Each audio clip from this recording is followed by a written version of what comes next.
दोस्तों जय हिंद, नमस्कार। पुरातन समय की बात है। किसी राज्य में एक राजा राज करता था। उसका एक बहुत ही बुद्धिमान मंत्री था। तो जब भी राजन कोई भी कार्य करता तो इस बुद्धिमान मंत्री को अवश्य हर काम में शामिल करते। लेकिन इस मंत्री की एक बात थी कि बुद्धिमत्ता से काम लेता, लेकिन जब भी कोई विघ्न पड़ जाता या फिर कहीं कोई अनहोनी घटना घट जाती तो एक बात हमेशा बोलता कि जो भी होता है अच्छे के लिए होता है। तो और इसी बात को लेकर कई बार राजा और इस मंत्री की भी आपस में छोटी मोटी नोक झोंक हो जाया करती थी। तो एक दिन की बात है, ये राजा अपने पूरी टीम के साथ और इस मंत्री को साथ लेकर किसी जंगल में शिकार के लिए जाता है। तो शिकार खेलते खेलते काफ़ी दूर निकल जाते हैं, कई दिनों का सफ़र है। तो एक जगह ये कुछ खान पान के लिए बैठे हैं और जैसे ही राजन अपने धारदार चाकू से एक फल को काट रहा होता है तो राजा की उंगली कट जाती है। तो जैसे ही इसकी उंगली कटती है, राजा एकदम दर्द से चीखता है, चिल्लाता है, करा उठता है। और इस मंत्री की वही बात तुरंत कि राजन, जो भी होता है अच्छे के लिए होता है। तो राजा को बड़ा आश्चर्य हुआ कि यहाँ मेरी उंगली कट गई और मेरे मंत्री को हमेशा यही बात कि जो भी होता है अच्छे के लिए होता है। तो कहीं वो स्वाभिमान को ठेस पहुंची और इसने तुरंत आदेश दिया कि इसे अभी ले जाओ और कारावास में डाल दो। तो हालांकि ये काफ़ी दूर निकल गए थे, लेकिन राजा का आदेश, कुछ सिपाही निकले और एक टीम को लेकर के इस मंत्री को सबने वहाँ से बंदी बनाया और लाकर अपने राज्य में, अपने कारावास में डाल दिया। अब इतनी घटना घट गई तो फिर राजन अपने जैसे वो चला था शिकार के ऊपर तो आगे निकल गए। अब क्या होता है कि चलते चलते चलते चलते आगे अचानक राजा का घोड़ा भटक जाता है। जब राजा का घोड़ा भटक गया तो अब बियाबान जंगल है, कोई आसपास में नहीं है। तो ये राजन किसी जंगली काबिले के हाथ चढ़ता है और वो जंगली काबिले के लोग कहीं अपने देवता को खुश करने के लिए, बलि के लिए किसी व्यक्ति की तलाश में हैं। अब जैसे ही इनको राजा दिखता है, ये तुरंत राजन को पकड़ते हैं और पकड़ करके अपने सरदार के आगे ले जाकर खड़ा कर देते हैं और अपनी भाषा में कुछ बुदबुदाए जा रहे हैं। राजन को वो बात समझ में नहीं आ रही है और जैसे ही राजा को वहाँ पेश करते हैं, सारा कबीला बड़ा खुश होता है और राजन की बलि देने के लिए तैयारी की जाती है।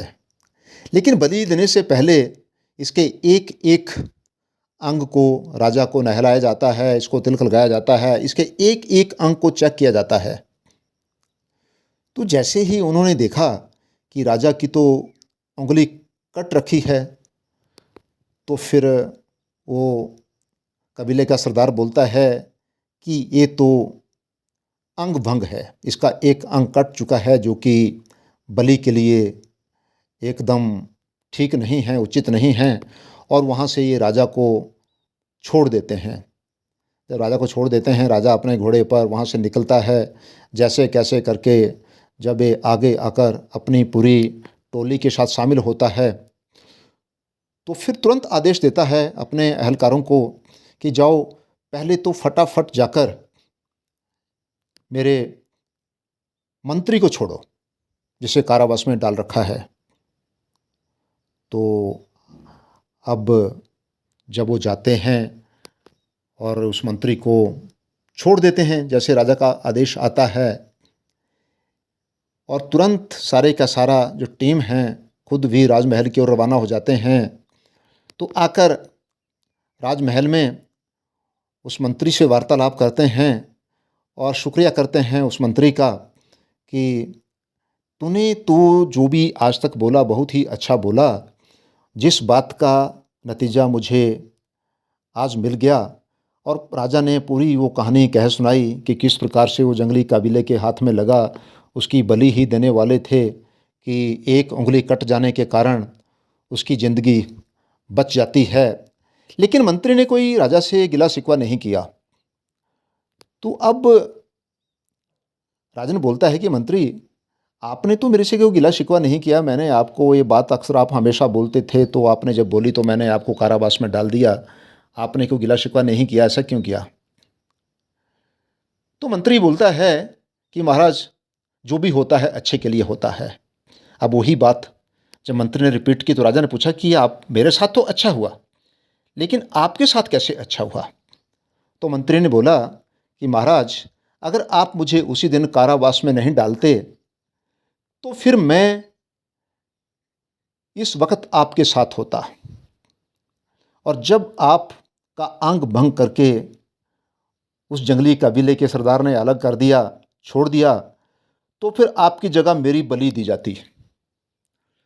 तो इस माध्यम से अगर मैं जेल में नहीं आता तो फिर मेरी बलि दी जाती, आज मैं आपके बीच में नहीं होता। तो ये सारी बात एकदम राजा की समझ में आ जाती है, और राजा मंत्री के शुक्रिया अदा करने के साथ साथ परमपिता परमेश्वर का भी शुक्रिया अदा करता है।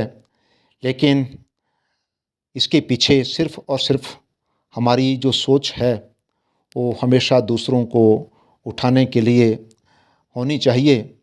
और क्योंकि यहाँ जो भी इस कायनात के अंदर घटनाक्रम होता है उसमें ताकत तो एक ही होती है, जिसे हम सार्वभौमिक शक्ति या परमपिता परमेश्वर की शक्ति कहते हैं। तो मुझे उम्मीद है आप जी को ये कहानी अच्छी लगी होगी, क्योंकि यहाँ सारा कुछ विधान के अंदर होता है और विधाता का अपना विधान होता है।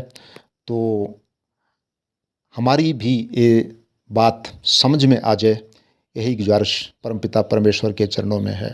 प्रेम से कहना, धन निरंकार जी।